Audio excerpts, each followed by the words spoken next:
Walang Tulugan. Walang Tulugan. Kuya Germs. Kuya Germs, yeah. I met him and they were like, he was like, "Can you like to sing?" And I was like, "Yeah." Right? Oh my God. And he's like, "I want you on my show tonight, you know, and you have to sing." 12 midnight. That went really bad, okay? But anyway. Well, you sang. Yeah. What song? I don't want to talk about it. They're you guys are desensitized to your characters. Like, by default, you're a bitch. Right? So, like me, I'm like that.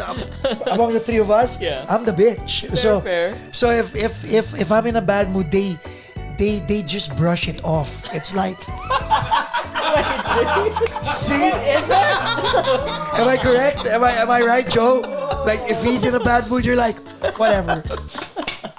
Welcome to the Paco's Place podcast. And the podcast will begin in 5, 4, 3, 2, 1.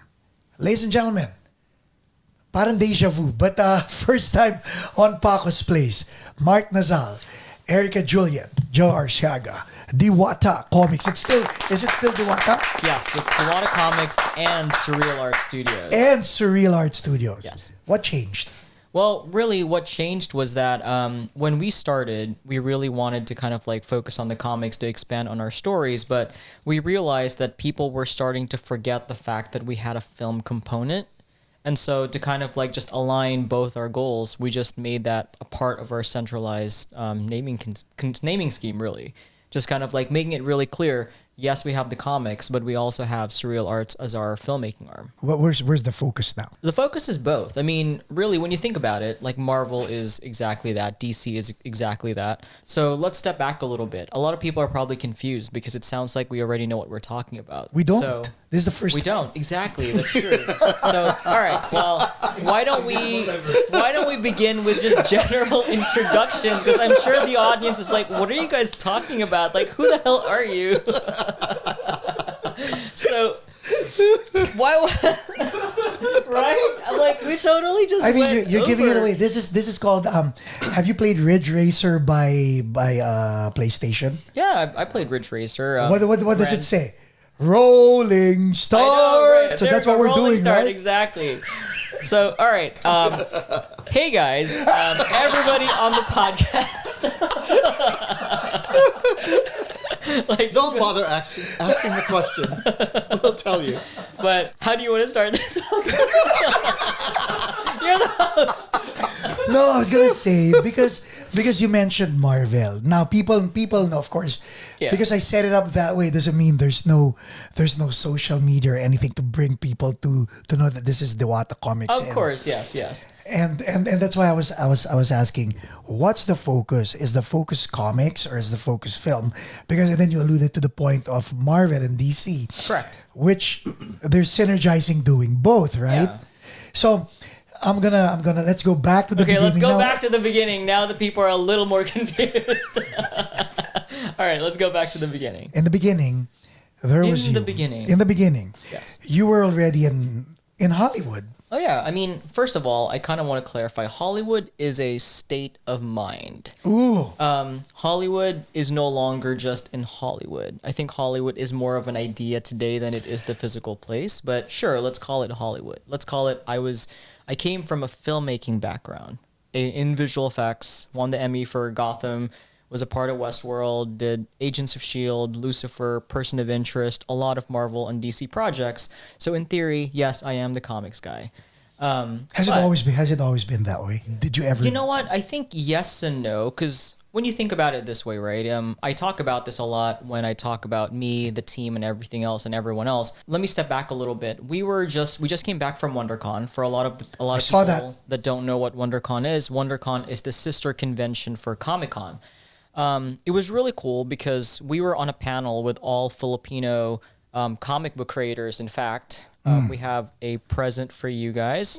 The Halo Halo panel featuring different characters from our Filipino American comic book publishers, Nice. but also featuring all of our different characters. So Like- shout out to Cuento Comics over here. You've got Kid Kid Heroes Heroes. production with Olympia people, Dasig. Dasig. And last but not least, obviously for us, and this time Yeah. around, there's a new character representing. But what was really cool about it was all of us had different reasons for why we like telling stories. For me, I was an immigrant when I came here, so I had to find ways to belong. I think when you're an immigrant, you don't come into this country with assumptions of what you would be.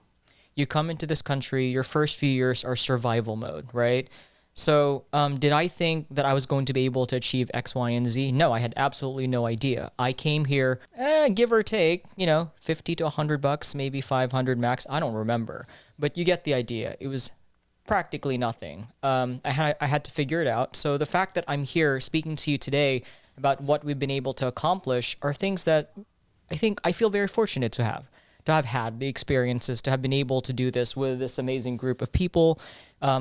Have the fans that we have, all of that stuff. I would have never expected that to be possible, but at the same time, to answer your question, was that always the intent? I'd say yes, because I was a fan of comics growing up. Funny story. My parents gave me a comic book Bible, and it made me think I wanted to be a priest. Really? Not happening. But anyway, but that just gives you the idea of that just gives you an idea that comics can be a powerful medium for swaying opinion and for storytelling, and films are just as influential, if not more so, right? So I think I've loved film, I've loved comics. I taught myself visual effects in my living room in my bedroom in high school, and so the natural answer is yes. But did I ever think that it would have been possible to do at the time? Most likely, no. Nice.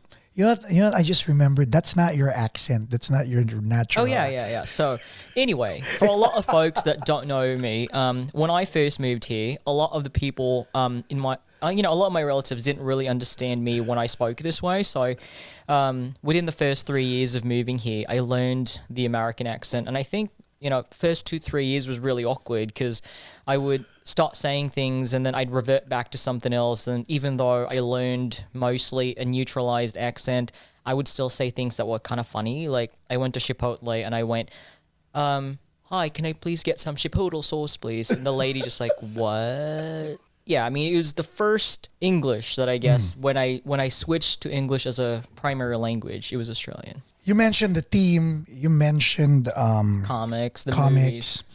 everything else. Okay, Hollywood is a state of mind. You could have stayed there after winning an Emmy. You could have stayed there, but instead, now you're partnered with Joe. You're partnered with Erica. You're doing things on your own. Was that a natural Progression? progression? I think so, because you have to realize at the core of what we are, Surreal Arts, Diwata Komiks, or whatever name we ever could coin up later in the future, who knows, we might change it, but for now, that's who we are. We really are just storytellers. We love creating stories in whatever medium we can, and we want to tell stories where we are represented on the page and on the screen, where we get to see ourselves there. And I think people can argue that, like there was this quote from Bretman, right? I'm not sure if you saw that, where he said, well, I just changed the channel and I saw myself. And I think that's a valid point if you're just looking at seeing yourself from a color perspective. What I mean by seeing ourselves in the stories that we get to read is characters that look and sound like us, that belong in the spaces that we now call home. We are here in the United States. We are a part of a multicultural group of people from all races, all age groups, from different parts of the world here in this big melting pot called Los Angeles. And not just Los Angeles, but Atlanta and all of the other major hubs. But we wanted to feel like we belong in these places. And I think that's really what our stories are born from. Right. How'd you meet Joe and Erica? You know what? I actually will defer to Joe on that one because I feel like he tells the story the best. Actually, we keep saying it was 5 years ago. It's actually 6 years ago. That's wow. terrifying. Yeah. It was a screenwriting class with Phil-Am Creative, which is one of the Phil-Am groups here. Right. And yeah, we just kind of hit it off. And Mark called me up after the class ended. It was over the summer of 2018. And he called me and said, well, hey, would you like to get together and toss some ideas around? What do you do really as a professional?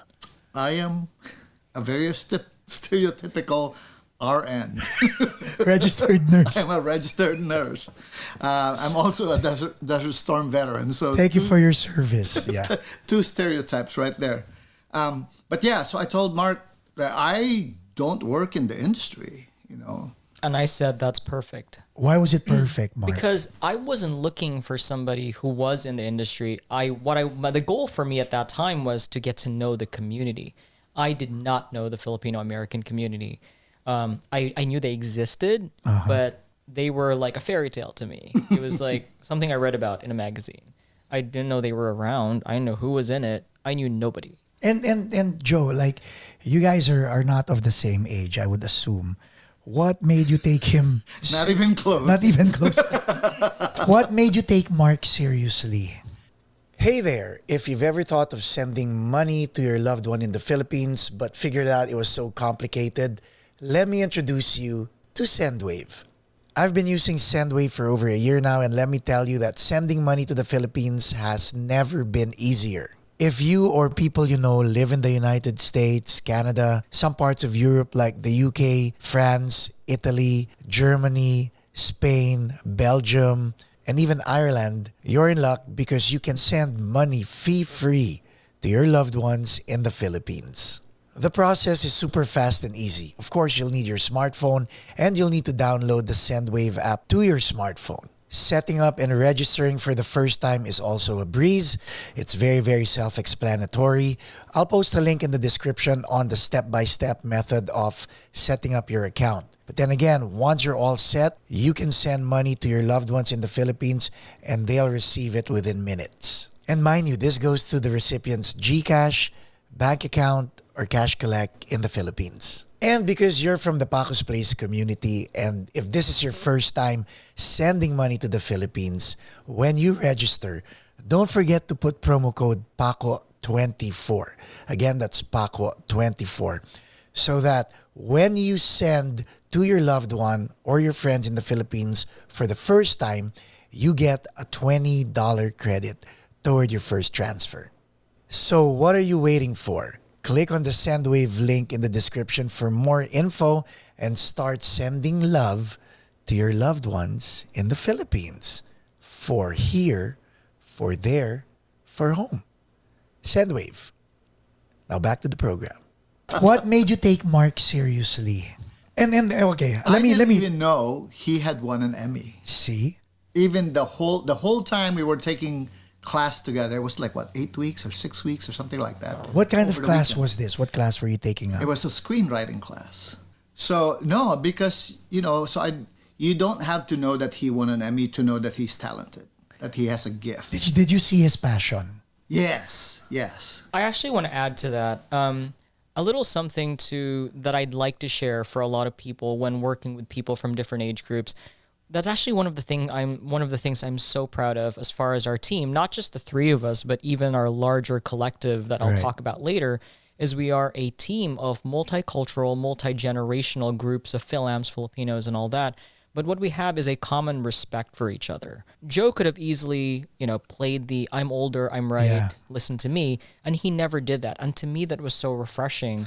And I really appreciated that. And even till today, I feel like we maintain the idea that we all have something unique to contribute and that none of us could do this all by ourselves. That's a big thing what you just said, because that's very typical of Filipinos where I'm older, listen to me, right?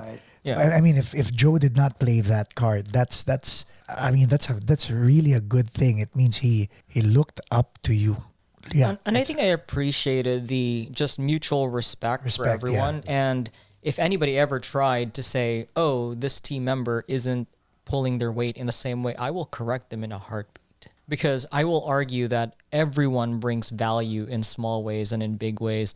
And everybody has an ability to contribute to what makes us great. Right. Now that there's you, there's Joe. what was the first project that you guys did? Was Erica part of it already? Not yet? Yeah. Oh, So yeah? Erica was actually, you know what? Erica is the inciting incident for why we ended up getting together. Actually, Erica, Really? talk about it. Yes. Well, we met in the class that we took together. Wait, same thing, the film. At Film creative It class. was Creative? a master's screenwriting class. That's what they called it. Okay. Why are you laughing? Because it wasn't at a college. It wasn't at a college. You Oh, know? okay. It was a non-profit. Oh, okay. Sorry. Sorry, I don't know what happened to my voice. No, I think, sorry, we just all came from WonderCon, so I we're know. still all we've been talking to people all day Maybe over that's the what- last All 3 weekend, days. yes. Yes. All weekend long. Okay. But I had just had my daughter, so I took the class because I was writing and producing some short films, and they were getting into festivals. And I thought, well, I want to start like winning now. I want it to be better, you know. And at the time we finished the class, I don't know why I've always been a big fan of Buffy and Charmed. Yes. And I just wanted to do a Halloween short film.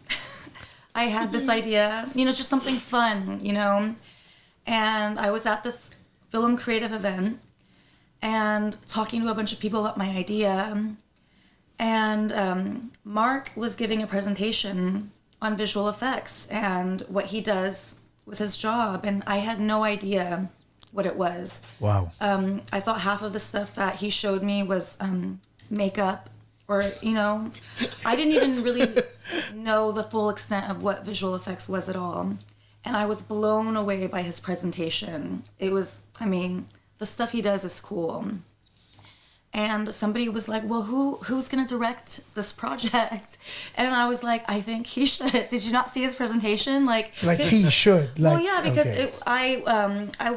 I wanted it to be like there was magic involved, you know, witches. It was kind of like a Filipino Charmed. Wait, so the first project was sorry, her it was storyline? It was gonna be like an Asian Charmed. Oh. And then I was like, have you guys seen the billboards? Well, I talked to Mark and I was like, hey, you know, I have this project and I'm looking for a director. He's like, email me. And I did not just. like the day before we called him to sort of pitch the project, I remember I was driving home and I saw this big billboard for the new Charmed. And I was just like, oh, wow, you know, they stole my idea. And that was the first thing he said on the phone, too. He was like, well, how is this different from the new Charmed? And we were like, well, you know, we're Asian. So Mark challenged us and he said, well, you know, nothing in your story, you know, is unique to your culture. And I challenged. You said that? Yeah, he's like, I challenge So I mean. challenge you girls to, you know, find things, you know, that can, you know, bring your culture into the story. You know, he just challenged us. How'd you feel when he said that? I thought it was, I mean, I accepted the challenge. You know, I started researching, you know, basically the supernatural world from the Philippines. I mean, because that's what I was trying to go for. You know, I've worked a little internationally, and I didn't know about the mythology at all from the Philippines. Actually, my Filipino grandmother took me to church every Sunday, and I wasn't allowed to like even celebrate Halloween. Really, it's like the 2% of the Christianity, you know, from the Philippines. To kind of just add to why Erica. I mean, Erica has this unmatched tenacity to just get something done. Yes. Yes. I think, you know, when she pitched us the project, I told them, like, you know what? The best fantasy or the best things that are mythical or mystical for me are the ones that are connected to your reality. And so with Erica's case, I was like, well, tell me about you. She's like, well, I'm biracial. My mom's white, my dad's Filipino. So I said, Oh, it's Yeah. the other way around. it's the other way around. So then we said, why don't we make you biracial mythologically? As the And- character. Yeah, as the character. And that's really what happened. That's what started this entire process for us was, okay, so let's create a story about a young woman who is half human and half mythologically other. And we immediately picked up, actually, the first thing we thought of was Encanto to kind of like make it interesting. But what happened was, actually, when Geneva came along, I'm like, we can't have the dad be the Encanto because then the mom was supposed to be a waitress. That's true. We changed it. Yeah, the mom was originally supposed to be a waitress at a diner, and I was like, I don't know, she was too regal to be the waitress at the diner, so we rewrote it, and it became a Diwata instead. And so that kind of like became the inciting incidents of really our comics name and everything. So in theory, Geneva was an intersectional point. Like the moment she signed on, we changed everything as well. And since then, that became our identity. That became the inciting moment for the creation of the other characters and for the character herself. And yeah, we just kind of like developed it from there. What intrigues me is you being too blunt toward Erica. Blunt, period. Right? Yeah. But what was the context of your relationship when you said there's nothing special? Well, no, we didn't know each other. I mean, the heck? No, we didn't know each other. Like, we were in the same class, Yeah. but even though you're in the same class, He sat in front, and I sat in the back. this felt like college. It feels like a college experience. But you know what's cool about it was, again, let me kind of like step back. When I first saw Erica, so obviously people aren't blind. You can see what Erica looks like. So when I saw Erica, I was like, oh my God, she's probably going to be high maintenance. I'm not even going to try to make her. But, now we're like, I call her every other moment. We just really became a group of unlikely friends with similar passions for telling stories. And we just started kind of collecting people like Pokemon. I'm gonna ask Erica, what's the synergy or the dynamics like being surrounded by Mark and Joe? Because both of them have different personalities, also opposite. Yeah, I think we make a good team. We're supportive of each other, but also we have the same passion in a way of. I guess that's why we were all in the class, sort of for a similar reason. And all of us have the culture that we have is really special to us, and sharing it. I guess, it's funny, I never even heard of the term Filipino American. Really? Until film creative. I didn't, no. So what were you? I was just mestiza.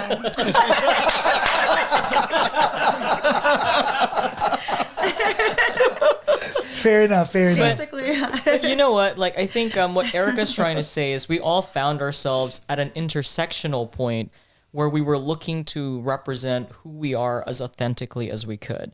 When you think about all of our different accomplishments, obviously Joe has his RN duties. He was in the Army. He was a big part of the community in so many ways.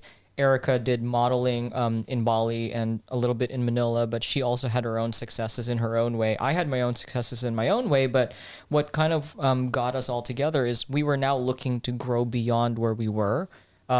We wanted to tell stories that were more authentic to who we are and our different identities. And I think it was just really a synergy that we all came together, because what I also enjoyed about working with Joe and Erica is I could literally have an idea today and I'd say, Erica, do you want to film this tomorrow? And then she'd say yes. But Erica's not local to LA, no? Oh. You know what? For a lot of the people that think that you could only do this in person, let us give Paco a clip that is on YouTube of something that we shot that people could pretty much say, oh, you did this in studio. I'm like, no, we did this over Zoom. Really? Yeah, we did certain things over Zoom. But when Erica was here, because Erica's now based in Atlanta, we would plan to shoot stuff every other weekend. And Joe would sometimes, I'm sure to some degree, Joe was probably like, you guys are crazy. Actually, this is, okay. All right, now this is what I want to know, Joe. I went along with the crazy. I was going to say, because it's like, for you, Joe, it's like our second childhood hanging out with both of them.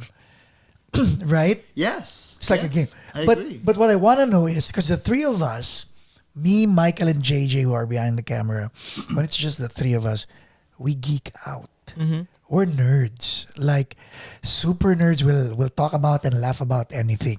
Right now, when you're talking to me, you're presenting your glossed out Diwata No, crew. we're not even presenting our glossed out. I think. So tell me what goes on behind this. How do you guys nerd out? How we nerd out? Like literally, Erica, let's film something tomorrow. Do you have a dress? Because we're gonna be demons coming into hell. She's like, oh, let me look. And then Wait, time out. Just like that. What if Erica's doing something? What if she's baking or taking care of her daughter or whatever? We're trying to bake once in a while. I'll tell you why. Because when I call him, JJ or Mike, it's like, what are you doing? Oh, I have a meeting, but I can talk. Yeah, exactly. I'll put everything That's on kind mute. of what we something do. like that. That's basically what we do. Like, you know, like here's an example. I will give you all of these clips so you Okay. can play them in between. Sure. Like a friend of ours was running a Kickstarter and her title was called Demon Bitch. It's a Demon bitch. it's a funny little cartoon character that was very specific. She's running a Kickstarter and I said, "Hey Erica, let's support Christy because she's been really supportive of us." And I'm like, "Oh, I have this idea. We'll be because we both love Charmed, if that wasn't obvious." Yes. I was like, let's appear like we're demons from Charmed, like the source. And I come up in flames, and then the flames come up behind you, and then we come together, and blah, blah, blah. So I literally set up the green screen in my room. I bought Erica a green screen from the last project that we did. We set it up on Zoom, and when you watch it, you will never guess that we were not even in the same space. Because we're there talking to each other with hellfires behind us. And we actually shared that during the WonderCon panel. I'm sure a lot of people thought we did that in studio. I think that answers one of your questions. What do I do with what I know? Yeah. For a lot of people that don't know, I started out as an artist. I became a lead. I became a supervisor, and then now I'm an executive for visual effects. But at the core of it is I still know what to do, and I still know how to do it, roll up my sleeves and just do it. The difference is now I can do it for myself, for the little things that I just want to have fun with. And it's everything that I've done since high school, except I have better talent and I have, better capabilities to do it. So exactly that. Like any random project, whether it's a comic story or a story or a short or something, we all just kind of like come together. Like a lot of our early shorts were, again, just random ideas that one of us comes up with and we all meet and just decide to shoot it. And that's really how we've functioned all these years. And we just found other like-minded people who were like that. Why isn't anybody mentioning that you bought a green screen for Joe? No green screen for Joe. No, Joe, I mean, you know what? Yeah, you're right. I think Rosalind would kill us. Well, Joe's close by. You can share your green screen. So for all the people that don't know what we bought the original green screen for, during the pandemic, we were so bored, and we loved Darna as a character. So I was. You mentioned it. No one's mentioning Yeah, Darna, yeah. No, so- but no, we love the character, and Erica loves the character too. When I was in college, I ended up doing a live action project and actually got the whole like costume done. Really? Fully metal as well. Wow. But somehow it ended up fitting Erica too. So she ended up inheriting it, and she took it with her to Atlanta. And I was like, Erica, I'd want to do something just for fun. So we did a Darna Mento spoof, which you can find on YouTube, that we shot over green screen. And when we were planning it, I was like, all right, so we need a green screen for you. You need lights. So I go on Amazon, got her some lights, got her a green screen, taught her how to kind of like set her camera, directed it over green screen, took it on my end, did it all. It looks polished. It looks great. But Erica, explain how you felt when you were filming. Yeah, I want. Like, who was in the house? Wait, Well, my daughter. how old's your daughter now? She was 6. I think she was 3 At the time. at Okay. the time during COVID, and she had just went to bed.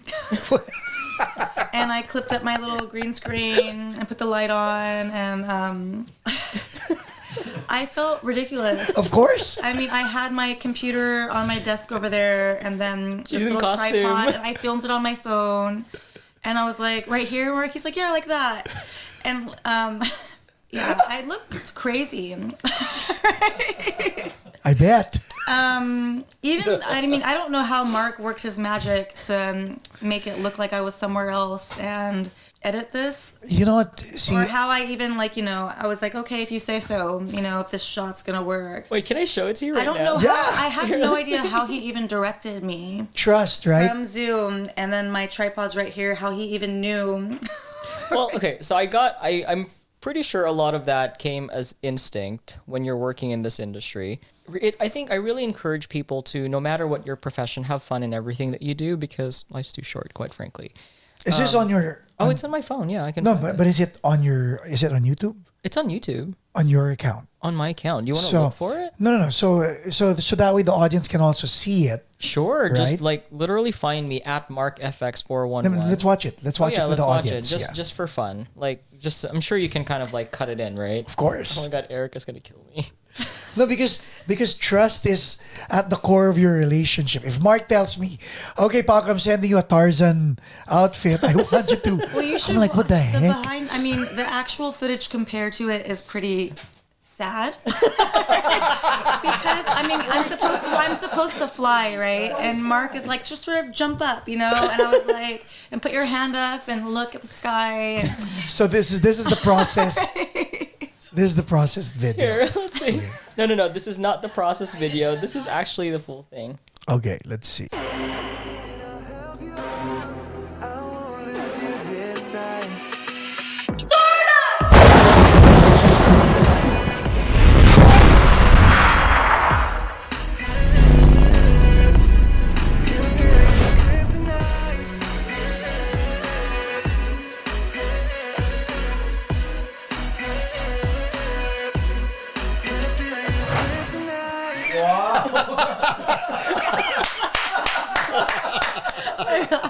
now you understand. This is like, do a little hop. I'm just like, So this was Yeah. filmed at the peak of COVID, probably like 9 or 10 o'clock in Erica's living room. We were on opposite sides of town, and yeah, Where was Joe in all of this? Joe's asleep. I don't know. I mean, but anyhow, like that's one of our smaller projects. Our biggest project, which again became the inciting character for our story, is Carmina. For a lot of people that Yes. don't know, Carmina, though, Joe had every opportunity to be a major part of, and is a major part. Like, I don't think we would have been able to do Carmina without Joe. Carmina is our premium project that is, I would call it our most cinematic project. Who thought of the name? Well, okay. Erica, do you want to explain, or do you want me to? it was, the whole idea I had when I was originally thinking, oh, I just want to make something fun for Halloween. Right, this was it, right? It's not that same idea, but I kept the name. And I thought of the name Mina because from Dracula. I thought that would be a good, name for me. And then I was like, and I think I was looking for a way to give her a more formal Filipino sounding name. And I was like, okay, so Mina should have a full name. So Mina became Carmina. Somebody wanted to do Aramina. not naming Yeah, names. who's Carmina? Yeah, who's Carmina? Somebody wanted to name her Wilhelmina. Pinoy She did. We won't say. or Felomina. Could you imagine? Wow. Yeah, I was kind of against it, but There were two other ladies that were initially involved, and We're going there. I thought we were. No. I think what were those two other names that they were? I think all we're gonna say is everybody has a journey into finding their authenticity. right. But I liked Carmina because I have one of my cousins from the Philippines. Well, she lives here now, but her Mary Carr, and it reminded me of her name. Mary Carr, yeah. And I do think it's kind of cool. And by the way, for a lot of people that don't know, Carmina is our main character and became the first title that we ever published under Diwata Komiks. Why and how? What happened was we filmed the short film, but then the pandemic happened while we were in post. Like, we literally ended production right before the lockdown. Yeah.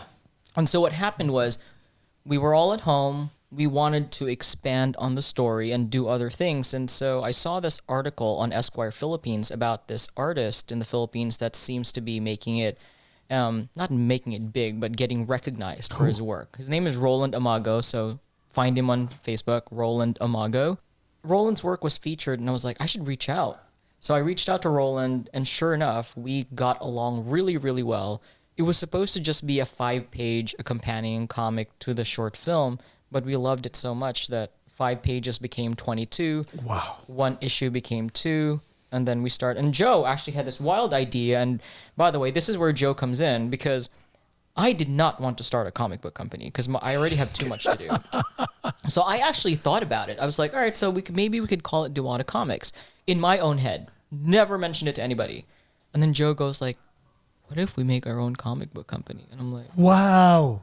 exactly what I thought of, Joe said. And I was like, you know what? Sure, let's try it. So a lot of it is so unplanned. A lot of it was, again, just similar wavelengths of conversation of where we were and what time, and our desire to tell our narratives the way that we want to with our own creative control. Whose pocketbook gets opened for all the project? See. You know what? I put it as this. All I'm doing is putting my money where my mouth is, because a lot of people, and by the way, that's not true. All of us do to a certain degree, because everybody contributed different things. I mean, like the RN should be put. no, all of us have at different points. All of us have at different points, and plus we had a tech sponsor even. Oh, see? We had a laptop company. Gigabyte was actually one of our sponsors. If you guys know what that is, so shout out to the guys. Shout out Gigabyte. Gigabyte. You know, I think what's really cool about this whole process is we all put in the work. And Right. I alone would not be able to do this, because without, Joe reaching out to the community, we wouldn't have been able to get a lot of different resources that we were able to. Actually, Joe was the one who found our shooting location. But again, it's all just really synchronized everything. There's a lot of Yeah, synchronicity, a lot of synergy, and exactly. yes. And without Timing. Erica's tenacity, none of it would happen. Because Yes. when you think about it, when you do things outside of your general everyday work, it's exhausting. It is. Whereas Erica's like, hey, Mark, do you want to work on this today? I was like, I'm tired, but okay. So why did you hang on to these guys? Well, you know what? Remember, wait, let me set it up again. The initial plan was you had an idea. You had your grandma trying to everything really has block changed everything. so much from Yes. just my little simple, like, oh, I should do something fun for Halloween. Right? It's changed a lot. But And how many years later you're still with both of them? right, Right? right. Why? Why? Well, we have a lot going on. But then again, Mark said, if not for your tenacity, everybody would have gone their separate ways. So Well, you're the glue. I believe in our projects. I believe in our projects a lot. And it's funny, when I first thought, I guess it is the synchronicity. Yeah, it is. Even when I was thinking who would direct this, and he just happened to be giving a presentation, but he wasn't telling anyone, hey, I'm a director either. Wow. And even the girls I was talking about it to, they're like, he's not a director. And sure enough, I went on Google and I was like, but he directed like a short film. And then, I did not hear this. I did not know this part. they were like, no, like he just won an Emmy. He's out of our league. And I was like, what, maybe, like, I don't know, speak for yourselves. See, And that's why they're no longer with us. See, this is nice. See, no? Erica has Yeah. actually. You should tell them about your early projects and what you did. Yeah, what did you used to do? No. Your what? original film. Who was supposed to be your dad in a film? Tell them what you Wait, did. this was her own film? This was something that she did, Oh, and in she the was. Philippines? Yes, tell them I wanna the hear, story. yeah. Okay, so, I, after, I was back and forth to Bali for 8 years. Okay. A little Indonesia. bit of the Philippines and Hawaii for modeling. And I would go back to LA for acting, and I was just back and forth, and I ended up in film school because I was, I guess I have to make my own projects, How many siblings do you have? I have 2 older half sisters and a younger half brother. Now, do they have the same interests as you? I have one of my sisters is a musician. Okay. she was going in that route at one time. Okay. So you went the route of modeling, acting. Yeah. Okay. So in film school, it was kind of accidental discovering the writer in myself. It was through Richard Lawson Studios, and we made our own production company in our class. And every week we were doing? I think was it every week or every month? I think it was every month that we were producing a short film. Right. And we would switch hats. So it would start off with, the scripts and pitching the script, and that would be the writer, whoever script got picked, and somebody would direct, somebody would do lighting, somebody would do sound, somebody would be acting in it. So we could learn all sides. Right. And it was just on accident that I discovered the writer in myself through that process, because I never thought I could ever write a script. It was Erica, like, but what just happened when you went to the Philippines? So after that, Wait, I wrote want to hear the details. I wrote my first full feature script, because my first year in the Philippines, it was really quick. Well, the first time I really actually went to the Philippines to try to act and model, it was I think I went into GMA and I signed with them, and they were like, "Oh, do you want be on our show?" Oh my gosh, what's his name? Walang Tulugan. Walang tulugan. Kuya Germs. Kuya Germs, yeah. I met him, and they were like, he was like, do you like to sing? And I was like, yeah. Oh my God. And he's like, I want you on my show tonight, and you have to sing. 12 midnight. That went really bad, okay? But anyway. Well, you sang. Yeah. What song? I don't want to talk about it. She pleads the fifth. But they GMA, Miss Lou at GMA, she was like, hey, we're writing an action film for you to be the lead actress in. So through film school, I didn't get to go back for that right away, but I was like, I'm going to write my own action film. I was really ambitious. And I was like, it's going to be set in the Philippines. And I happened to know, I auditioned to host Mortal Kombat. No, sorry. Black Belt TV, the producer for Mortal Kombat, he was looking for a host, and he brought me in to audition, and he was like, oh, you're Filipino, Manny Pacquiao. He wants to be an actor really bad. So I was like, I wrote a role for him to play my dad. And I went to the Philippines, and I went to GMA. They were like, oh, and I was like, look, I have my own script now. They were like, well, we're not producing films anymore. We're just doing line production, and the action film, it's not happening anymore. But, you can try these other places. I went into every production company. I just walked in the studios with my Good for script. you. I went into ABS-CBN. I was like, I don't know who I thought I was. I got Viva agreed to produce my film, and I signed with Viva that year. But I wanted to attach Manny so bad, so I was like, I went into Wilson Chiang's office. We have Wilson Chiang, yeah. I walked into his office with my script, and I was like, they were like, who are you? His assistant sent me away. She was like, I was like, yeah, well, I'm here to meet with him. But I don't know how this happened. Oh, they were casting for XXX3. So I asked Viva, I was like, hey, who's casting that? And they were like, June Juban. So I emailed June. I met with June, and I told him what I was doing, and he was like, yeah, Eric Motti is directing. He's actually Manny Pacquiao's manager. Oh, okay. And he gets on the phone with Eric. He's like, hey, I have a girl here with a script from America. She wants to meet you. She has a role for Manny. And I met with Eric Motti, and they ended up flying me to General Santos with the governor for Manny Pacquiao's birthday party to pitch him the script. See, that just tells you her tenacity. Yeah, right? Yeah. But, that was kind of interesting, too, because his birthday party was, a Christian concert, and then I went to the after party, which was a Bible study. Right. And Eric was like, I don't know if this is the best time. It was at his house, Your family's Christian, right? Yeah. So the Bible study was packed. There was a lot of guys in there, so I tried to, Eric was like, go ahead, and I, walked in there, and I was like, they were praying. So, They were okay. Wait, Our prayers are answered. right? They were praying. What were you wearing? I was wearing like a dress, but Okay, a short one or a long one? like this one probably. Okay. I don't know. But anyways, Eric was like, I don't know if this is the best time to talk about it, but like I basically he basically was like, we can do it though. Oh yeah. But Viva Films, they said they had just started their new TV program. They were like, we have our new TV program now, and with our schedule, we don't think we can do the film this year. Because I was like, I want to make it right now.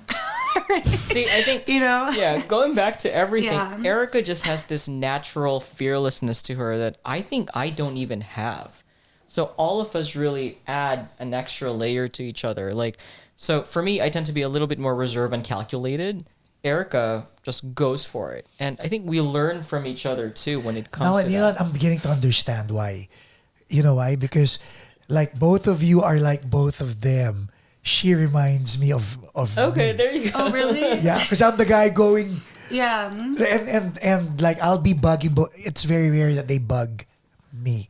It's always me bugging them. Let's go. Let's do this. But you know what's funny? I forgot to mention. So after I met also with Eric Mati, Yeah.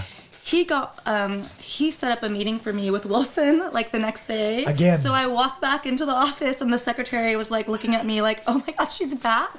Like, And sure enough though, I was like, yeah, it's me. I was like, I have a meeting with Wilson. And I went into Wilson's office.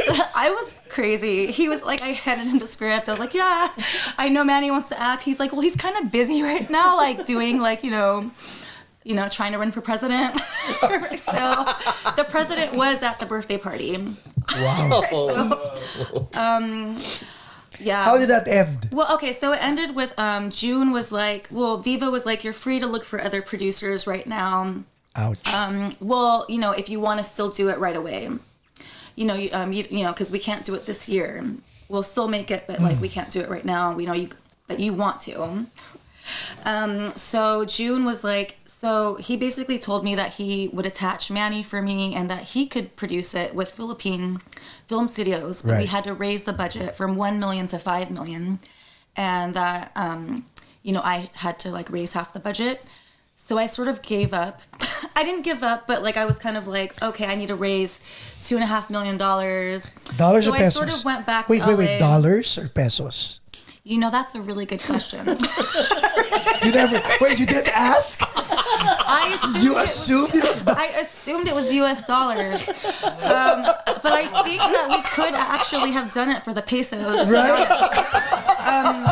I didn't, just giving up sounds bad. I didn't give up, okay? I went back to America to figure out like how to raise the $5 million. But I ended up in film school. Sorry, Erica. Yeah. Sorry, can you imagine if you actually raised $5 million and all they needed was 5 million pesos?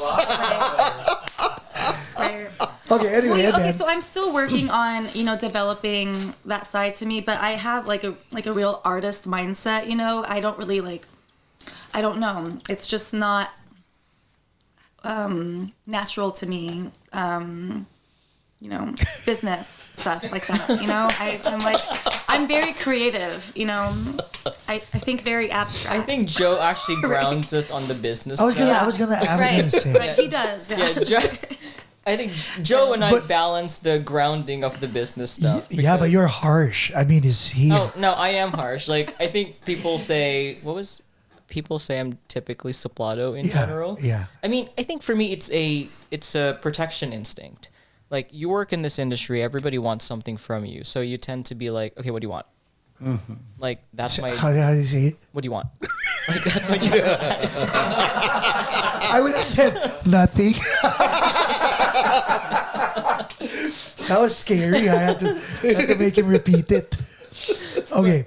But when you guys, when both of you talk to Joe, is he more... well, Joe has more experience in business. But is he more accommodating? Let's hear it out. Yeah. I think Joe, more than anything, for Diwata Komiks as an example, he's our director of community. because I realized I had a lot to learn when it came to like likability. You think? I mean, you should have met me 5 years ago. I would not have been on this podcast. I'm not sure you would have done this podcast 5 years ago. Yeah, I would have just said no. Also, Right. I just realized I made a mistake with some names Okay, go. because I'm tired. It wasn't so. It's Eric Pineda that I met with. That's Okay. Danny's manager, and I did meet with Eric Motti also. The director, yeah. I went into Eric Motti's studio and I also gave them my script, and they were like, so. Yeah, but it was Eric Pineda. Okay, so Eric Pineda. You guys know who I'm talking about? Yeah. Okay. That's right. That's the right name. I have no idea who you guys are talking about. Okay. But with Joe, But I mixed it up. director of community, does Joe remind both of you, I know you guys are tired, but smile. You know what? Joe has a way of saying that to me without making me angry. Is it the RN in him or the army guy in him? I think it's the parent, actually. Could be, no? Yeah, I think it's the parent. Again, we all compliment each other in different ways, and Joe can probably attest to I am a lot kinder to No. the community today and a lot more. He doesn't want to kill anyone anymore. And you know what? And I think it was a learning experience too, because as an example, for a lot of people that don't know, one of the projects that we are developing is the first Filipino American and comics anthology series. And it's 8 stories by 8 unique creators from different walks of life from a Filipino American perspective. And these are people who we've met along the way, who we invited to tell different stories. I think in a way, this is my redemption. This is the community service that I was lacking in a way, wherein now we've invited other people into this circle just so that we could become more visible and we could become more accepting of each other.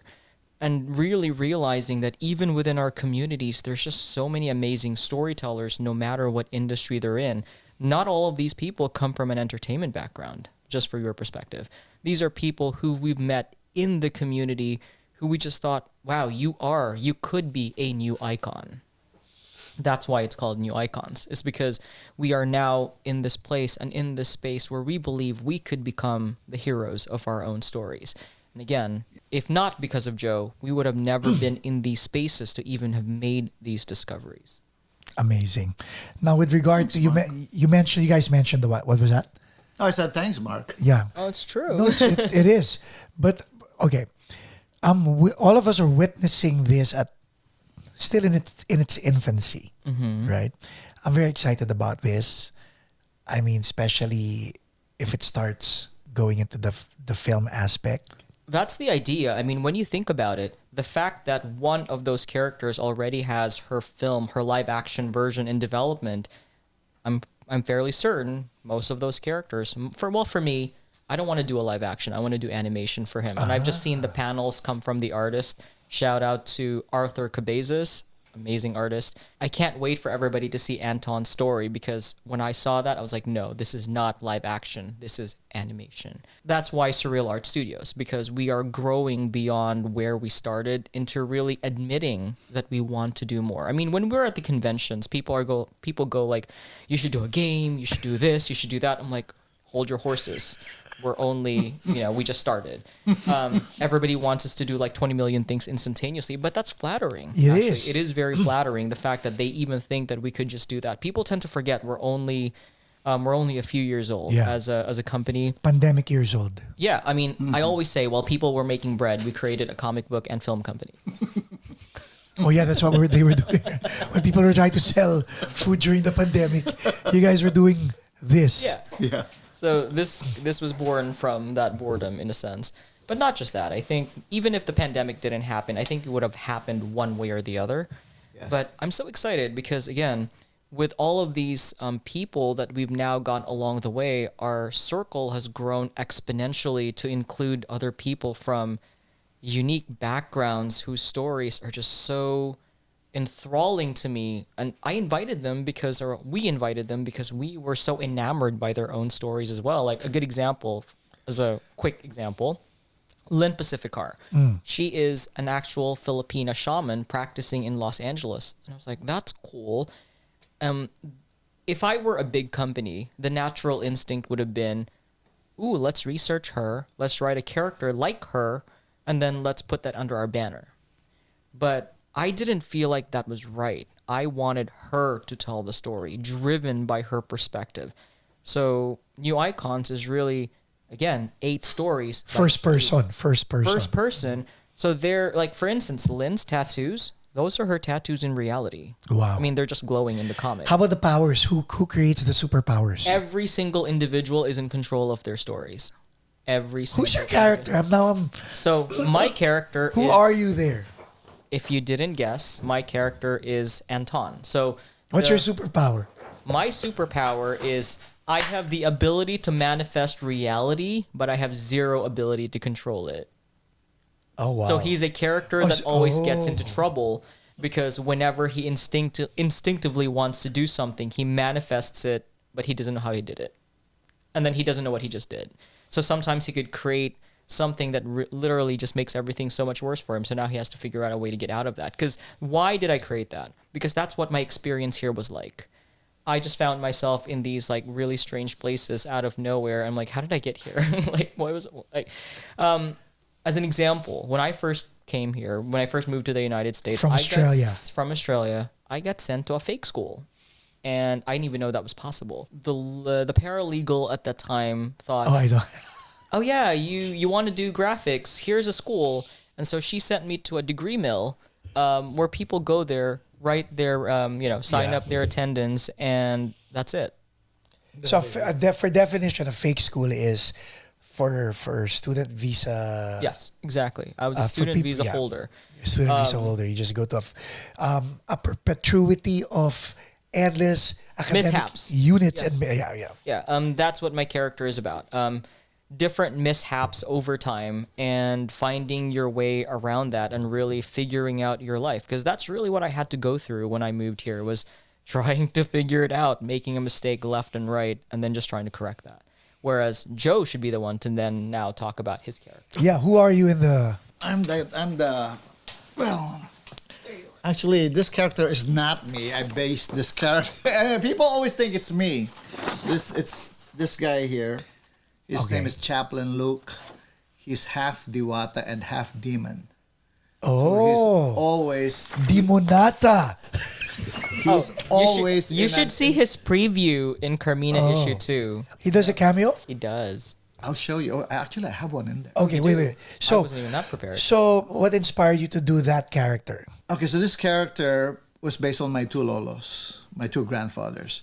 One is super sweet. He'll cook for you. He'll comfort you when you're feeling down, and just generally an all-around nice guy, right? While the other guy is out there carousing. You know, he's gambling. He's womanizing. He's just having fun, painting the town red. So I brought these 2 characters, which they are really etched.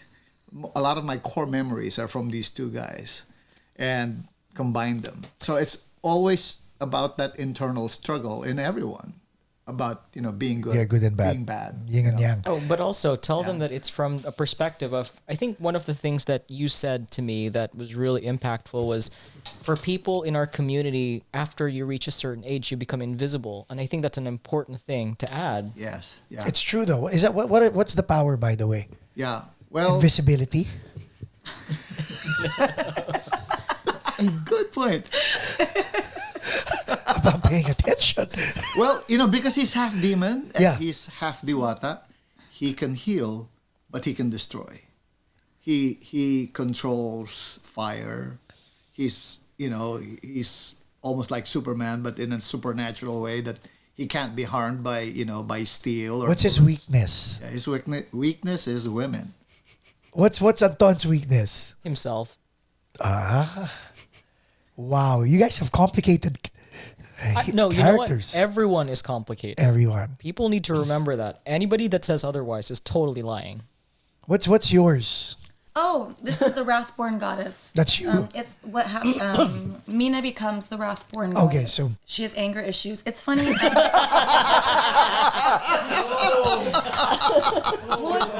is she impulsive or impatient? Well, it's even though you might say that the character could be kind of inspired off of me in some of my life, it's actually kind of there's elements of all three of us into Carmina's story, and when you read the comic, it's not just things that come from my life experiences. It's sort of the three of us all in there actually. Yeah, I always this joke. is exciting. I always joke that Carmina is Erica's psyche with my rage issues. Your anger management, kailangan. So, okay. So, 3 characters, 3 icons. Oh, 8. Yeah, I know, but 3 icons based on the 3 of you. Correct. And then there are 5 more. Absolutely. She gets out of control, so I guess that's her weakness, not being able to have self-control. Would you say, Mark? Okay, so no self-control. For the Wrathborn No goddess. Yeah. no control. All of you have no control. You know We all what? have anger issues. All of you have, No, you know what? We're passionate people. There we go. this is worse than the boys.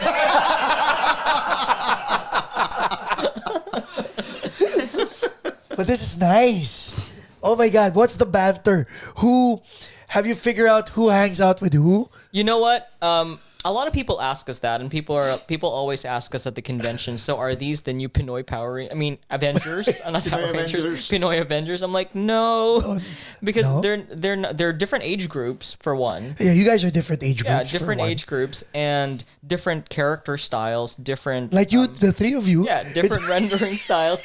And so the way that we've kind of phrased it or kind of explained it is they all live in the same universe.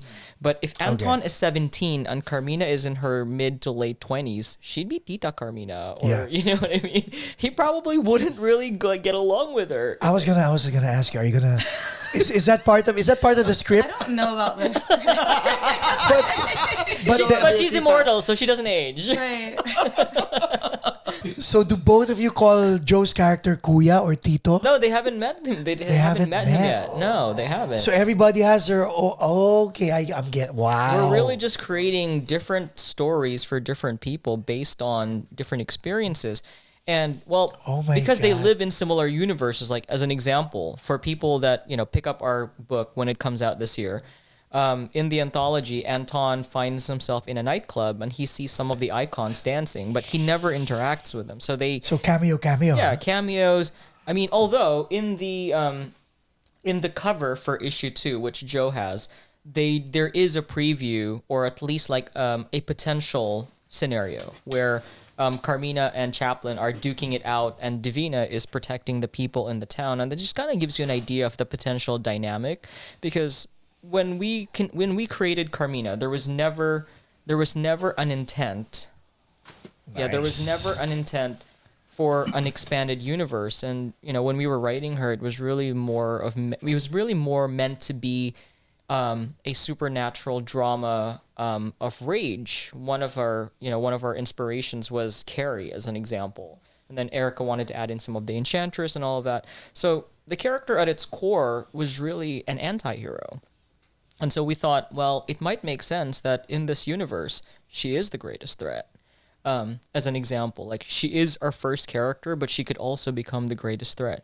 But is that going to happen? Man, we're still figuring it out. We're still kind of like going through a lot of different paces. I don't want to spoil it for anyone, but it is a potential scenario, and I think it's a fun one, because how many companies can say the first hero that you created is also your biggest threat?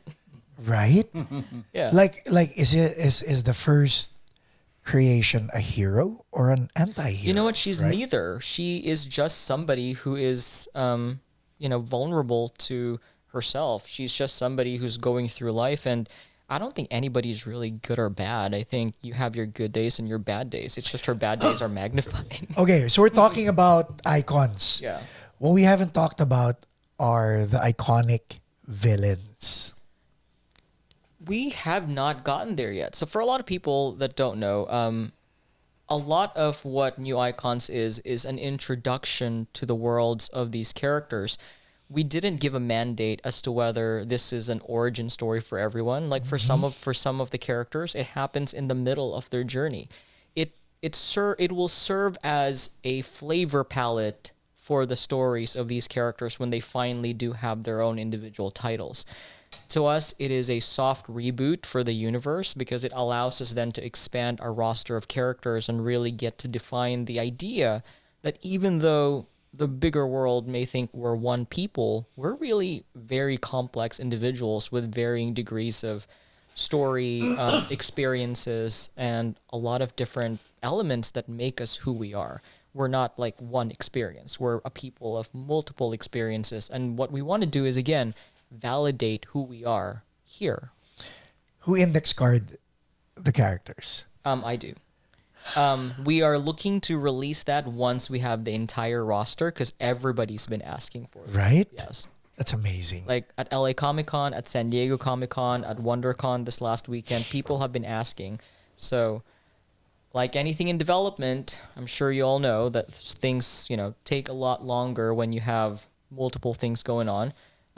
We are going to get there, and it'll be a really cool thing to actually get everybody's cards with their mini descriptions and who they are and get your own titles. We're really creating an army of fans now. I mean, people who come to us at the different conventions, what we found is that people connect with different characters in so many unexpected ways, and not just people who are from our cultural background. Like one of Erica's biggest fans, her name is Nermeen. Nermeen came to us at Pasadena Comic-Con and she grabbed Carmina's card, or her Wrathborn Goddess card, and says, "I'm a Wrathborn Goddess." So Wow. Somebody with rage issues. But she's so sweet. So I don't know if it's just a self-reflection. But she was really excited to meet Erica because now she's like seeing the person who embodied this character. So she couldn't wait to take a picture with Erica. When you guys talk about the characters, do you guys talk third person with regard to addressing the characters when? Yeah, because they're fictional. They're not us. They're Right, but when you talk to them, as fictional as they are, do you converse in such a way that they are alive? Does that make sense? I think so, right? Because we talk about Carmina a lot, like she is a Yeah. person, Yeah, we do. right? And Erica Sometimes does. I call her Carmina. Like, of course, the timeline, like. I think like if we do events, they'll be like, "Oh, look, there she is," Wait, oh, Carmina. Oh, Because Carmina looks like you, because she is you, basically. But when she turns into an icon, does she still look like you, or? We're gonna get that costume made for Erica, and she's gonna walk around. Erica, with regard to the Halloween short story We're back to that. and what it is right now, very different, right? What Yeah. started out as a Halloween story. short story, Which is actually online. it happened. Yeah, it happened. We did end up shooting it. It actually became a Carmina prequel. No. Oh, it became a Carmina in the future what if story. Oh, the Shadow Bane. Yeah, entering Shadowbane. Shadowbane. Yeah. Which we shot on phones. Wow, from its inception to where it is now, Right. would you change it? No, not at all. I Like- never expected to be doing comics, and even just something this amazing, the anthology. It's so exciting. It's incredible. Now, were you always a comic nerd? I can't say that. I was collecting comics in film school actually because I wanted to write I wanted to write another script about Batman's wife. Talia. I thought that would be a great character for me. and then I met with some manager who was like, yeah, how are you gonna convince this guy To give at you the DC licensing. Comics? How are you gonna get away with that? He's like, don't stalk him. So I loved the artwork in comics. So I'm kind of somebody who would look at the comics and not even always read it, just sort of be excited about the pictures. Yeah. I think what changed for Erica, in my opinion, is that it it went from looking for characters to adapt from other properties to creating our own stuff. Yes. I think that's really what changed for a lot of us, because once upon a time, if you asked me what I wanted to do, I'd probably say, oh, I have this dream project. I wanted to do X, Y, and Z. Now I'm like, now I want to do our own stuff, period. But what if the opportunity comes for you to lease or borrow other properties? I mean, I think we would. That's never out of the question for the right price. Of course. Yeah, exactly. Right? To do Batman's wife. Yeah, to do. If we get the license for Talia al like- Ghul, What's Batman's wife's That was name? gonna be my next pitch. I was gonna go from Mary Carr? I was like, I went from pitching myself to Manny, Manny's daughter, to being Batman's wife. I was like the same genre, right? Manny can be Batman. Batman! but you know what? I remember there was a Batman knockoff in the 90s in the Philippines, Yes, right? there was. I remember that because my mom. So, okay, a little context about me. A lot of people don't assume this, but the reason I know a little bit more about Filipino cinema is my mom. When we were living in Abu Dhabi, where I grew up, she would rent Filipino movies from the video store. So that's why I know what Darna is, and that's why I know that awful Batman film with like Joey De Leon and Kimpi De Leon. So was it both of them in there? Yeah, Batman and Robin. And I remember when they would jump off the building, it was terrible. Like, it's like, what happened? Like, I don't even know. I don't even know what that was. Sorry, you guys. I'm not sure if you're listening to this, but like, it's like they're not even jumping from like a high angle. Kimpy watches the podcast. Oh, really? Hi. Shout out, bro. like they jumped from a really high place, and it was like really short. It's like, it's not threatening. But you know what?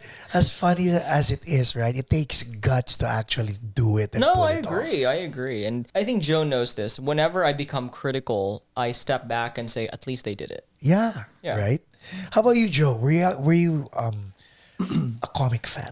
I was not as rabid as I'm not. Okay, so by the way, I grew up in a country where English programming and English books were a premium. Right. Like, I remember in second grade coming home and I would hold the antenna like this because there was one English channel and the reception was terrible.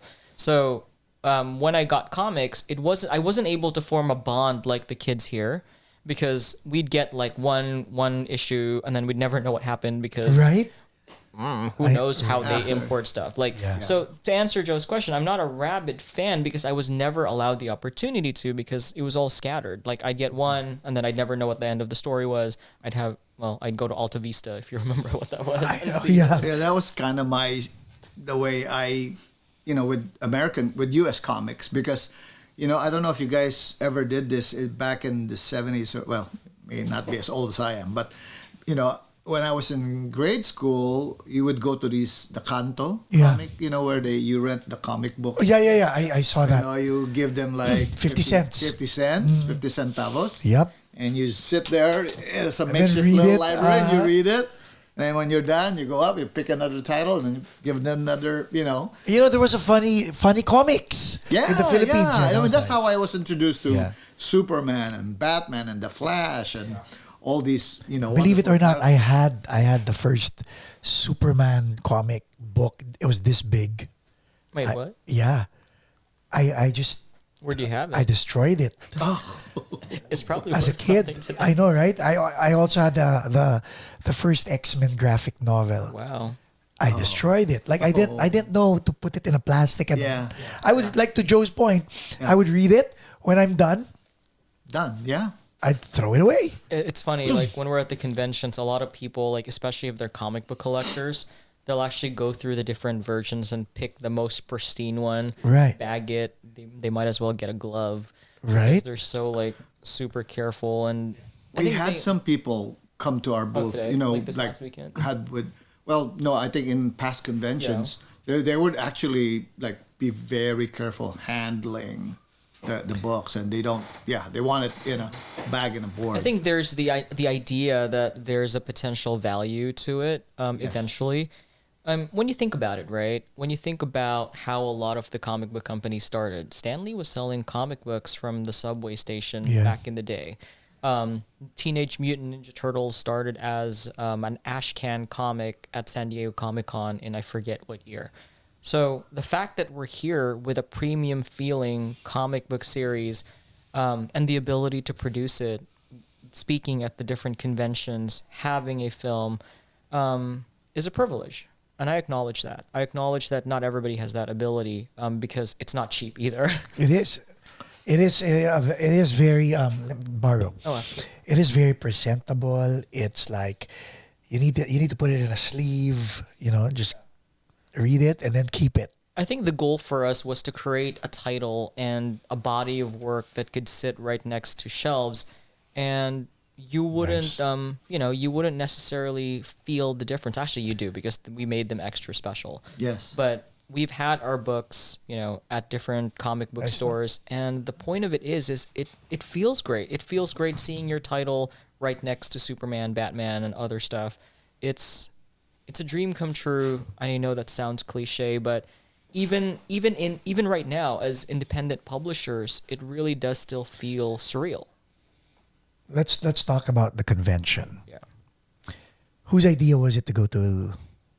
I think the conventions were a natural progression. But okay, granted it was a natural progression, but who elbowed who?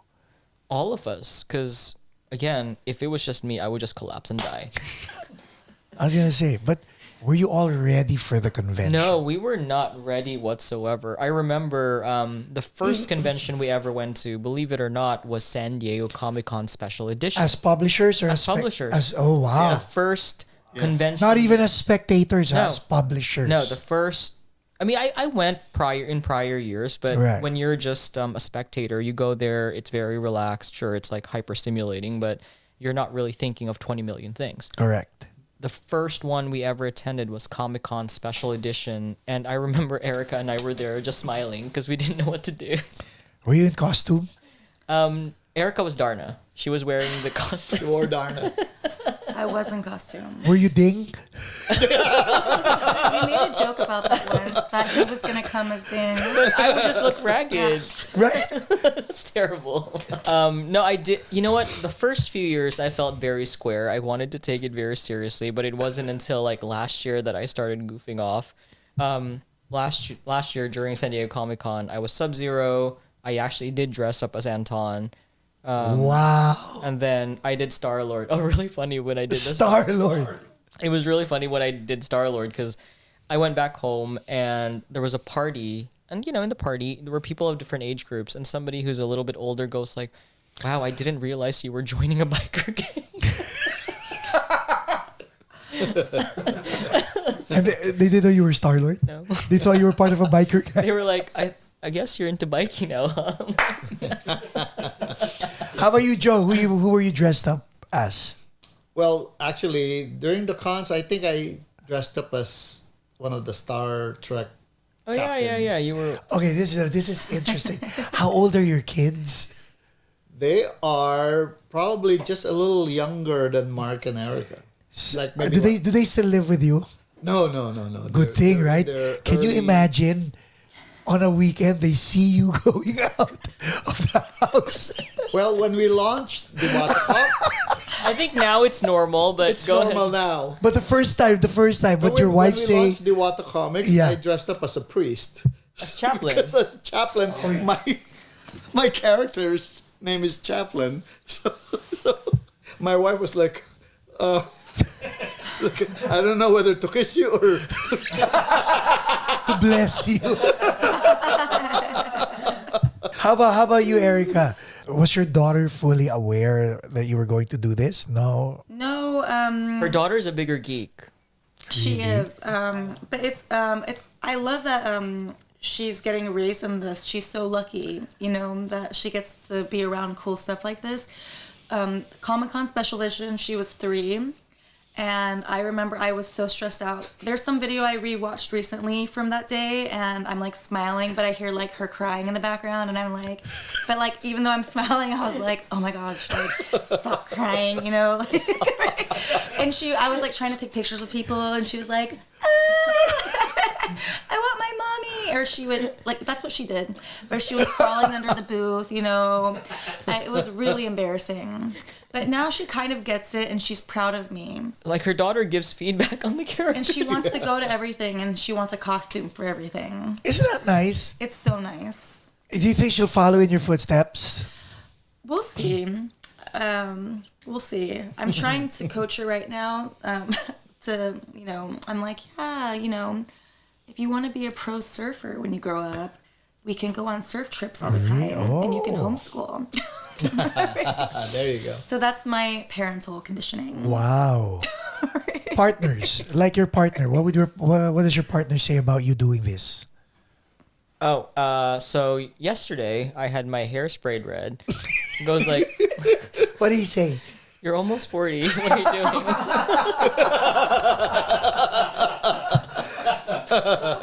Because okay, like we're Facebook friends, right? So I see you guys on Facebook. I'm like, having the time of his life. And I've always wondered, do they talk comics? No. So what's a typical conversation like? Hey, can you help me bring the stuff downstairs? You guys don't talk comics? No, I mean, generational difference, right? Actually, what we talk, I think a lot of our lives really are written into the different stories. Like Carmina, as an example, one of the inciting incidences for Carmina was we traveled around the United States and only went to the small towns, and we saw that there were people of color in a lot of these small towns. And I'm like, how did you end up here? Like, what led you to this small town in the middle of nowhere? So a lot of that became the inciting incidents for Carmina. And if anything, if you take a look at all of the locations, especially in issue 1, a lot of the locations are actually based on photos from our travels. Like, a lot of the locations. And funny enough, the cover for issue 1 is based on a photograph I took just outside of Dallas. And Roland created a Diwata out of that story, or out of that image. I think the joke is, I was explaining it to somebody during this last convention, actually. I was like, so the reason why she comes out of the tree is because in the Filipino, in the Tagalog mythology, man and woman come out of a bamboo. Don't ask what they were doing. And they're both naked. And they're both naked. I was explaining that to somebody. I thought they had papaya leaves already. I was explaining that this weekend, and then I was like, well, since Carmina takes place, you know, in the southern part of the the southwestern part of the United States, she comes out of a pecan tree. Oh my God. Because that's what Roland did. She came out of a pecan tree. I didn't tell him to do that. The way natural progression. How about you, Erica? Are you with someone? She's looking for someone with a yacht. So if you have a yacht, apply. Okay. So you're looking for someone With a yacht. With a yacht. I don't know. Okay, let me rephrase the question. Okay, let me rephrase it. What if you have a partner whom you like, but is not into this stuff and may not understand your dynamics with Mark and Joe? Is that a deal breaker? Well, I mean, I don't know. I mean, a lot of people aren't into comics. You know, Yeah, it is cool to there's be so in it many now. people who they'll say they're not into it or they're really into it. But I guess when I do talk about my life at all, they always come up, you know, in conversations with just anybody, you know, Right. because I'm so passionate about what I do and whatever we're working on. So I have told, like, you know, guys before, like, you know, about the people I work with, and they're like, who's Mark? Who's Joe? And then Right. I'll, like, say it 10 more times. And they'll be like, who? And I'll say it again. So it's definitely a part of my life. Because it's like you guys are Lady Antebellum. We're family. Exactly. You know what? We really I was are going to say that. family. Yes, we definitely are that. It's a package deal, right? You can't, yes. You know what? Let me kind of like put it in perspective. I don't think we would find ourselves with people that would not allow us to be who we are. Thank you. Yeah. There you go. I think that's Makes just the perfect core sense. of it. I mean, both of you, it's easy for you, both of you to say, but with Joe, when you met Joe, he's already, Rosalind's like Rosalind's been Rosalind's there. like the most supportive. like pushing Joe out of the house. Do that.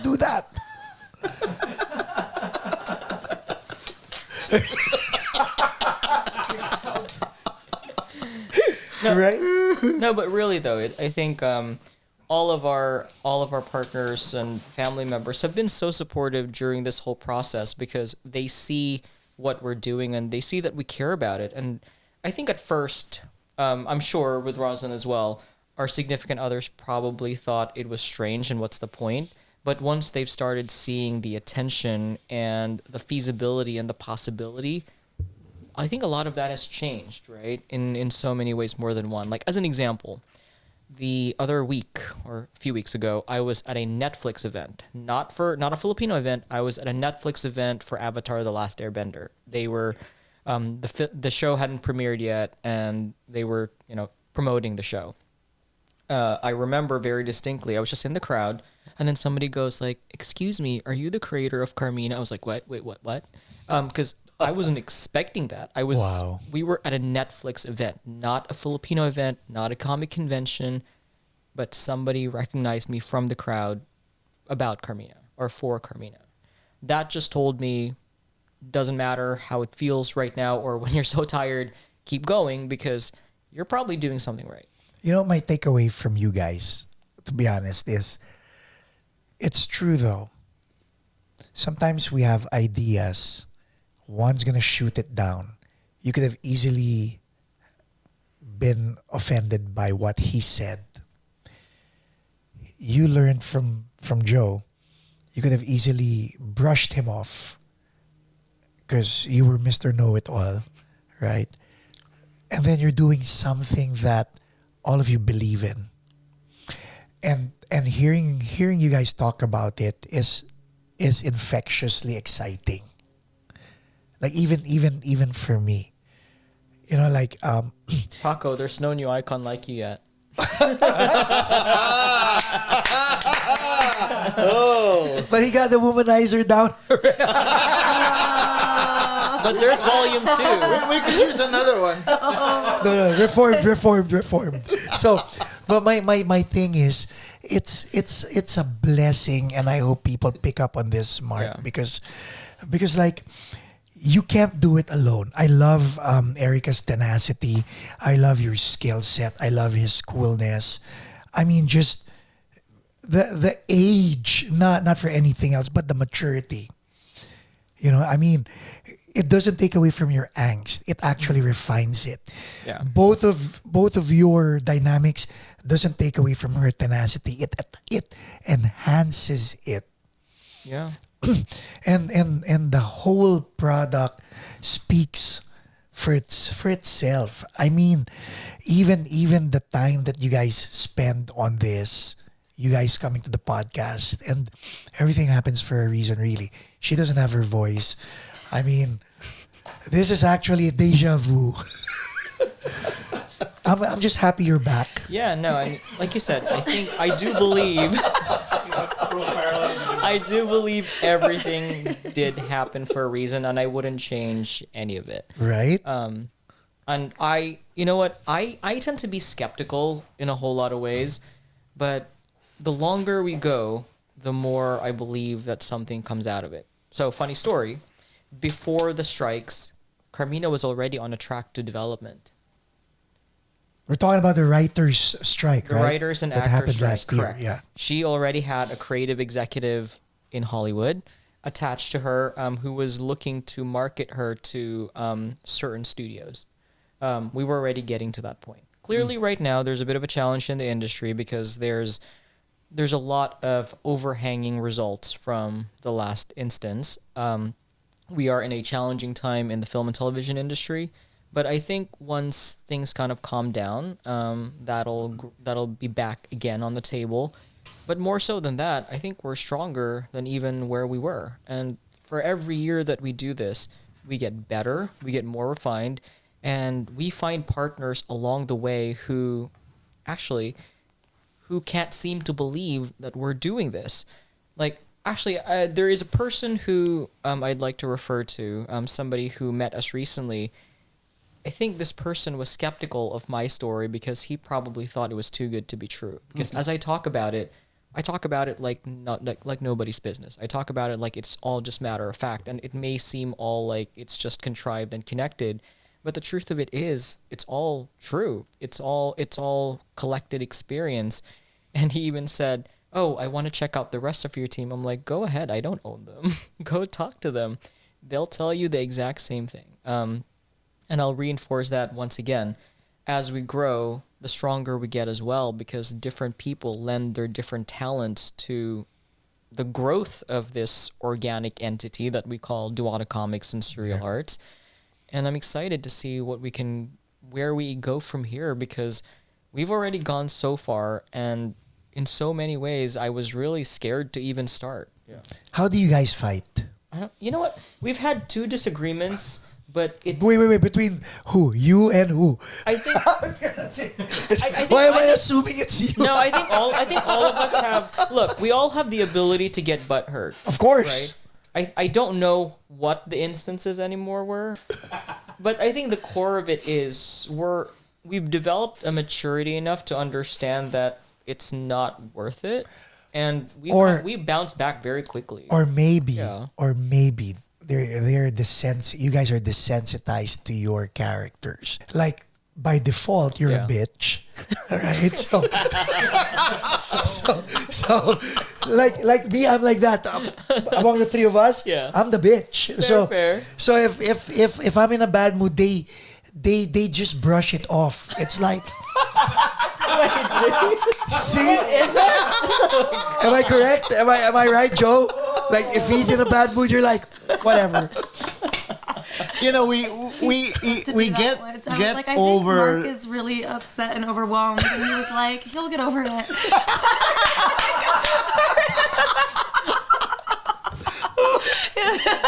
There was maybe a couple of times that Erica called me or texted me in a panic. It's like, oh, don't worry, he'll get over it. Now, figure, Erica. So am I on point? I think I'm on point on this one. If Joe was acting like you, I bet you and Erica are gonna have what's going on. Yeah, you know, we do. Like, I think there were moments when maybe Joe would ice us, and I'd call Erica. Oh. Because that would be uncommon, But right? I don't remember what it was about anymore. I think that just tells you how inconsequential they are. Because there's a lot of demands on my time I still work full time, and Mark does. We all do. We all do work full time. We all. But that's always the cause of it, you know. Wait. What do you do full time? Well, you know. Not to put you on the spot. Okay. You know, I'm a single mom, and that deserves a. So that's a lot.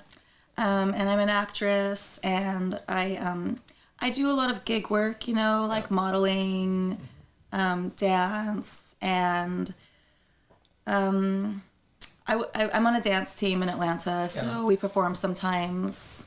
See, that's hard. That's a hard gig. So I think that's probably the most stressful for the 3 of us, because a lot of times I'm not reachable because I'm still doing my, I'm a case manager. So I drive all over families. I meet with a lot of surgeons, orthopedic doctors. So, if Mark calls, I might be in the middle of a meeting with a surgeon. So, but we always like circle back, I think every day we touch base. Yeah, I think every day. And, to kind of like add to your point, everybody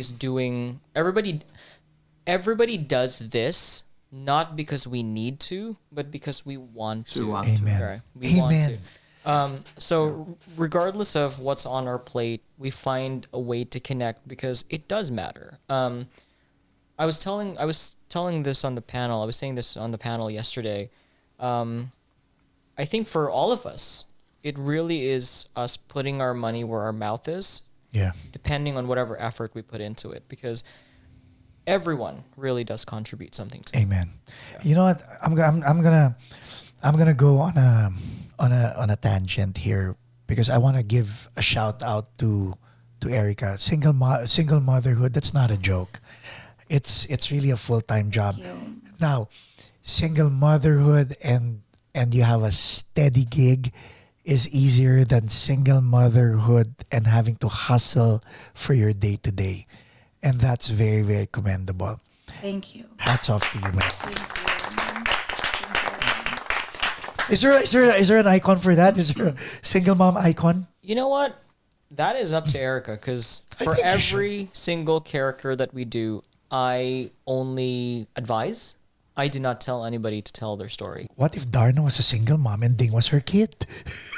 That's weird. You know what? There is a what if story out there. What It was What if? Yeah. there is a That would be a revelation. Wait, did Ding you- did not know. Did you see the what if story when Narda got old? No. You should find it. It's called Darna Lives.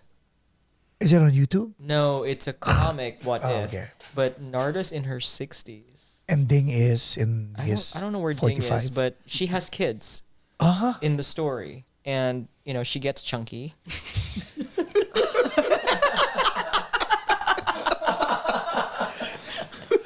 Oh, when she screams Darna, does she... No, she becomes herself again.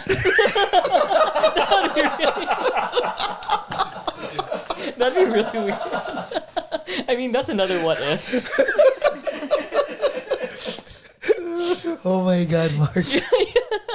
You should look for it. It's pretty good. So what are we expecting? This is number 2, right? That's number 2 with a variant. Oh, actually, you know what? You should flip. We to do the- have number 1, right? Yes. That's what you gave us, number You should 1. flip to the last page and you should understand Joe's character. So, here we are. There's Chaplin. Hey, be right? careful with the page. Oh, there's Chaplin right there. Oh my God. Look at that, guys. Where can people get this? They can go to diwatakomics.com, but also find us at the different conventions. We'll be partnering with small businesses. Shout out to Tang and Java and Teofilo Coffee Company, because we'll be releasing character debuts at their specific locations. Make sure you follow us at Diwata Komiks, DAWATAKOMIKS, and find out when we're releasing these pivotal characters. You don't want to miss it. We'll do some special collaborations with these Filipino businesses as well. How about, is this on subscription? Not yet. We are. That would be nice, right? Eventually, we'll get to that. So the comics just get delivered to your house. A lot of people are asking that, and I think to get to that point, we would need so many titles and already have a rolling amount of stories, and that takes time. Like Right. Marvel didn't happen overnight. And Yes. more importantly, for everybody listening to this, if you could take one thing away from all of our different random conversations, is you do not have to find yourself at the perfect moment and perfect scenario for you to begin your dreams. Amen. Just start. We're revising, we're growing every single time. What we are today may be very different the next time you have us back on the podcast.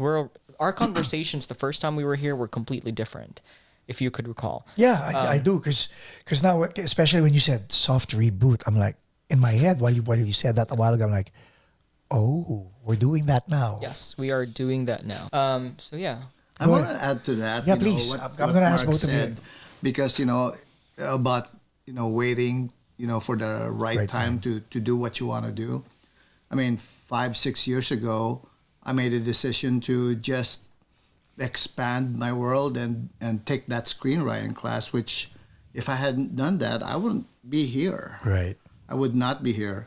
I would not even know how to start creating a comic book character. Like Amazing. comic book creator, that wasn't on my bucket list. And I really have to thank these two people, because with Erica's not just tenacity, but her just her infectious like passion Right. for our projects, and she delivers too. I mean, Yeah, she definitely delivers. It's not just lip service. She delivers. And Mark, he does a lot, most of the heavy lifting. He's our chief creative officer.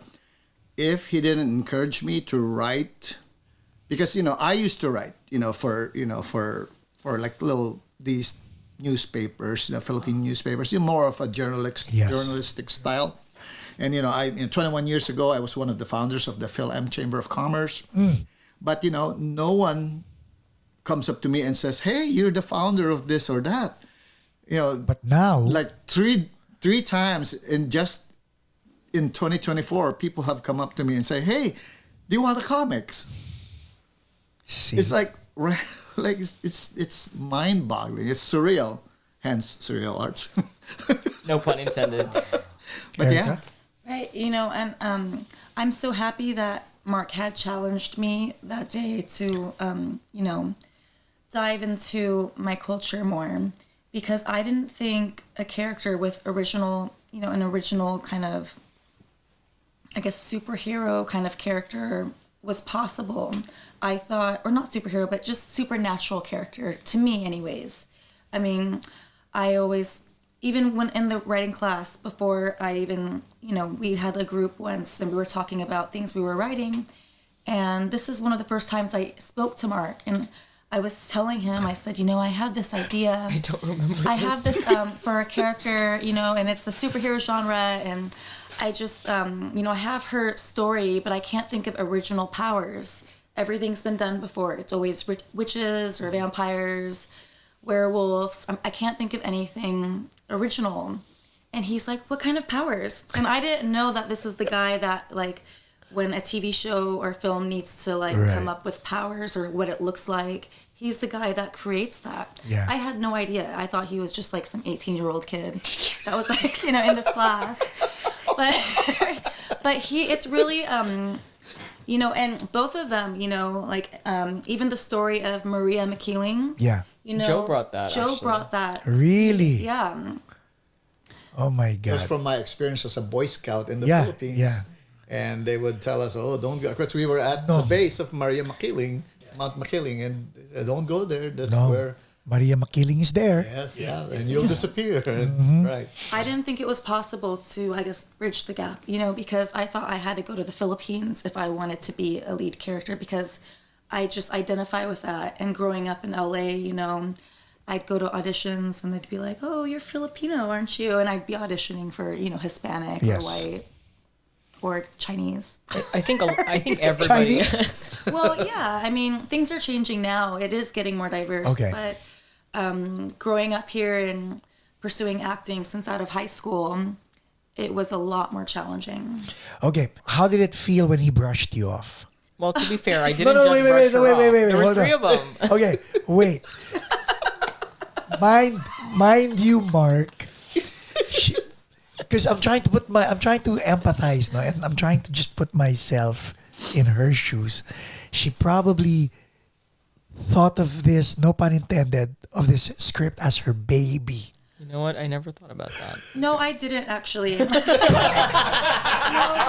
Because originally I was like working with two other girls, and things weren't really working out. So why'd you even pitch it? Creatively. Well, I wanted to make something fun For Halloween. for Halloween.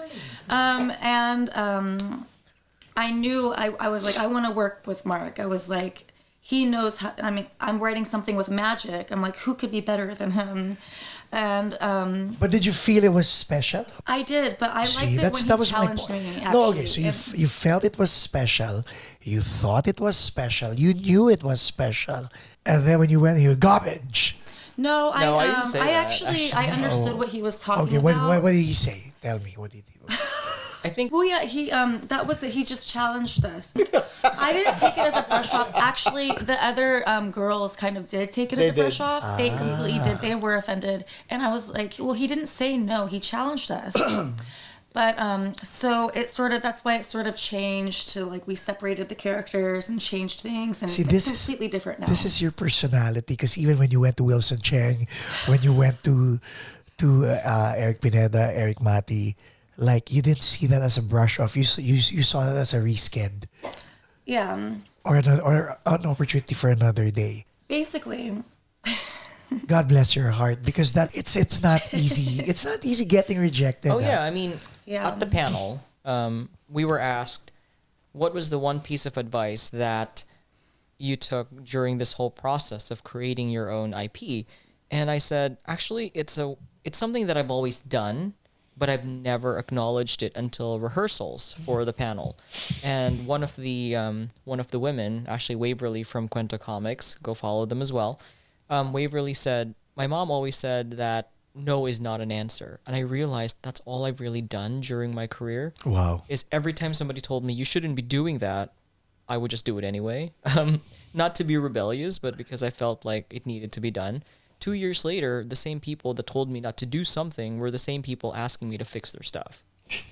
So that was really my history in the professional world. So you have that. I guess that's the common thing among no you is guys. not an answer. No is not an answer. I gotta say too that without these two, I would not have a single IMDb credit. Oh, wow. Yeah. I A think lot. at the core of who we are is we are just people that are dreamers. Are you the core, the three of you? Yeah, we are the core. So everything really happens for a reason, no? Ooh, show him the thing. Show me the thing. What thing? The 1940s us. You have a 1940. Oh, yes. Sorry, my brain. Let me see. So Joe actually got this done. So here's a little present. Oh, wow. Oh, my God. It's them now. In See? the 40s. In the 40s. Everything really happens for a reason. Because in their past life. I mean, you know what? I wouldn't doubt if we've known each other in our past lives because I was always very averse in like with working with people from a certain age group, and not anymore. I was, and Joe just kind of like completely shattered that stereotype for me. And same thing with Erica. Like maybe in a past version of myself, I would have been like too intimidated because, I would have thought she was extra, and now she's like my best friend. Like, Extra. High maintenance. no. But again, these are stereotypes in our head, right? These are Yes. stereotypes in our head. Yes. But like, who would have thought like my two best friends in the world right now are people who I've just recently met in the most unexpected of ways, just because I had a desire to now tell a story with our people in mind or with ourselves in mind. So it really does reframe a lot of openness. I think people should be a little bit more open and a little less judgmental. But also the other thing I wanted to reinforce is one of the valuable things that I picked up was getting to respect everyone's story and contributions and stories. Because like Joe, like as an for instance, one thing he didn't touch on is, and same thing with Erica also. In their previous interactions, people told them what to do. And I don't think anybody wants to be told what to do. True. People want to do something because they believe in it. And I don't think I would force anybody to join us just because I said so. That's not an attribute that is conducive to a long-term partnership. And we're all here because we believe in it. Are you glad you finally got to the podcast? I am. I thought that you guys already did this once before, and I thought it was out already. Oh, we did? No, this is the first time. Oh. Ladies and gentlemen, Diwata Komiks and Surreal Art. I was dreaming about it.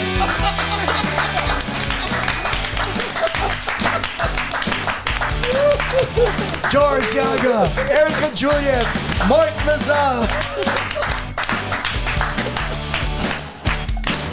That was a perfect ending.